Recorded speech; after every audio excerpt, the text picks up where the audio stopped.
The person who needs money the most is the person money avoids. That sounds cruel. It sounds like victim blaming dressed up in spiritual language, but there's a mechanical reason it works this way. And once you see the gears turning, you'll understand why every attempt you've made from a place of panic produced either nothing or the exact situation you were trying to escape. And if you've been doing the inner work, saying the affirmations, building the vision boards, and still watching your reality stay stubbornly the same, the frequency you're broadcasting is probably the problem.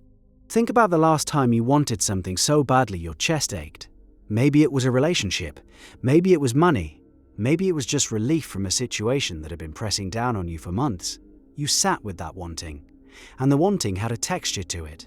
Heavy, tight, almost like gripping something that kept slipping out of your hands. That gripping sensation is the entire issue. When you attempt to create from desperation, the dominant signal you're sending has nothing to do with what you want. The dominant signal is the absence, the lack, the not having. Your entire emotional body is organized around a single theme. I don't have this thing, and I need it to survive. Every cell is marinating in that message, and the emotional signature of desperation shares almost nothing in common with the emotional signature of the person who already has what you're asking for. Picture two people walking into the same job interview. One hasn't paid rent in 3 months. Their electricity is scheduled for disconnection on Friday. They need this job the way a drowning person needs air. The other person has a comfortable savings account, a decent backup plan, and applied because the role seemed interesting. Same resume, same qualifications, same interview questions. But the energy in the room shifts depending on who's sitting in that chair. The desperate candidate leans forward too much, laughs a half-second too late, oversells every answer. The relaxed candidate asks questions about the company culture, takes a pause before responding, pushes back gently on one of the interviewer's assumptions.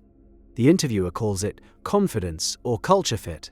The mechanism underneath is simpler than that. Desperation reorganizes your entire behavioral output. Your voice changes pitch, your decision-making narrows to short-term survival. You over-attach to single outcomes, which makes you rigid in exactly the moments that require flexibility. And rigidity in a fluid system is a recipe for breaking. So what's actually happening at the level of frequency? Strip away the spiritual language for a second and look at this purely as signal theory. Every emotional state you hold carries a pattern. Joy has a pattern. Gratitude has a pattern. Fear has one too. When researchers measure the cardiac rhythm of someone in a state of genuine appreciation, the pattern is smooth, coherent, almost sine wave clean. When they measure someone in anxiety or desperation, the pattern is jagged, erratic. The heart is literally sending a disordered signal through the body, and that disorder cascades outward into how you speak, what you notice, which opportunities you're even capable of recognizing. This is where it gets mechanical. A person in desperation has a narrowed perceptual field. Stress hormones constrict awareness to immediate threats and known escape routes. You physically cannot see the side door when your eyes are locked on the wall in front of you. The opportunity you're trying to manifest could be sitting 3 feet to your left, and your biology will filter it out because it doesn't match the threat profile your body is scanning for. Your body thinks it's protecting you. It's running a survival program, and survival programs are designed to keep you alive in the next 5 minutes. They are terrible at building the next 5 years, so the person who needs the breakthrough most is operating with the narrowest perceptual bandwidth.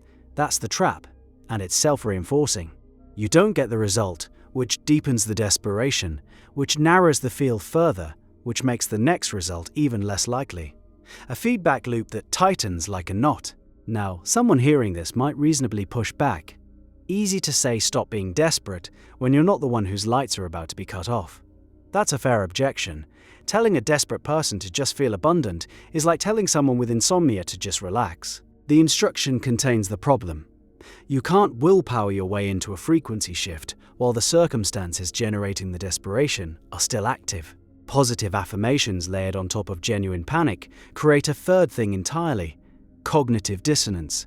Your mouth says, "I am abundant," while your nervous system screams otherwise. The body wins that argument every single time. So what actually works? The shift has to happen below the level of language, below affirmation, below conscious thought, and the entry point is smaller than you'd expect. Gratitude, when it's specific and sensory, can interrupt the desperation pattern in under 90 seconds. The key word is specific. Vague gratitude does almost nothing. I'm grateful for my life bounces off the surface. But I'm grateful for the way the light is hitting that wall right now forces your attention into the present moment with enough precision that your perceptual field has to widen even briefly to take in the detail. That brief widening is the crack. That's where the frequency shifts, 1 degree at a time. There's a second mechanism that most people miss entirely. Desperation is fundamentally a time-based emotion. It exists because you projected yourself into a future where the thing hasn't arrived, and you're living in the emotional reality of that projected failure right now. The body doesn't distinguish between a vividly imagined future and a current experience. As far as your biology is concerned, the catastrophe is already happening, which means every minute you spend rehearsing the worst-case scenario, you're training your body to inhabit it more fluently. The reversal works the same way. If you can inhabit the feeling state of the wish fulfilled with enough sensory detail, the specific texture of the morning after the problem resolved, the particular lightness in your chest, the casual way you'd pour coffee if this thing were already handled, your biology begins to reorganize around that pattern instead. The cardiac rhythm smooths. The perceptual field widens. Behavioral rigidity loosens. You start making different micro-decisions, and micro-decisions are where reality actually bends. The catch is you have to do this without attachment to outcome. And that's the part that makes people's eyes glaze over, because it sounds like a paradox. Want the thing, but don't need the thing. Hold the vision, but release the grip. It sounds like spiritual double talk until you feel the difference in your own body. Gripping and holding are different muscular states.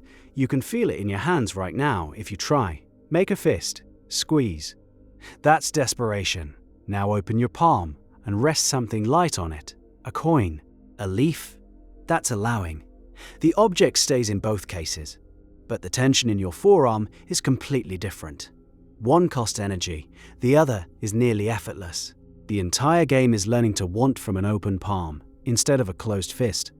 There's a man named Neville Goddard who taught in the 1950s, and his instruction was deceptively simple. Assume the feeling of the wish fulfilled. Fall asleep in it. Let your body marinate in that state during the transition between waking and sleep, when the conscious mind's objections are quietest. He said almost nothing about action plans, timelines, or effort.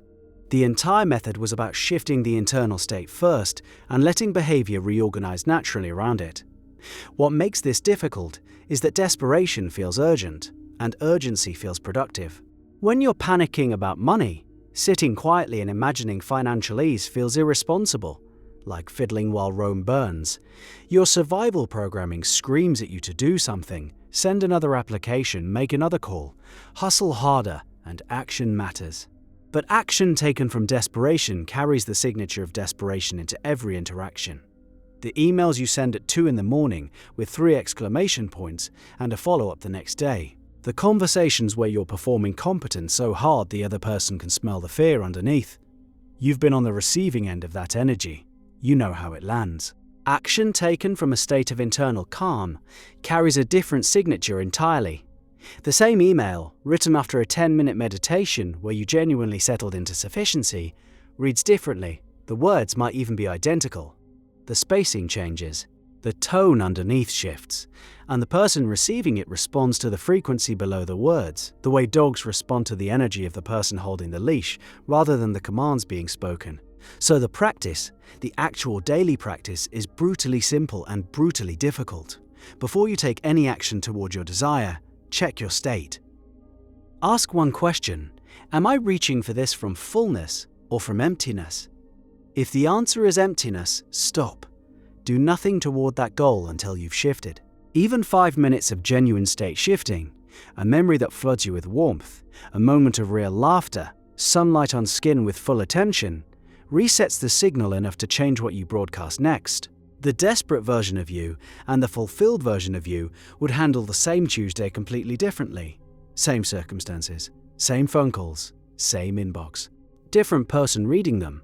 The gap between those two versions lives in your chest, in the space between your exhale and your next inhale. It's that close. And it's that easy to miss. Your closed fist is tired. It's been gripping for months, maybe years. The object you're squeezing so hard has finger-shaped bruises on it by now. Open the hand. The thing either stays, or it was never yours to hold. Either way, the relief is immediate.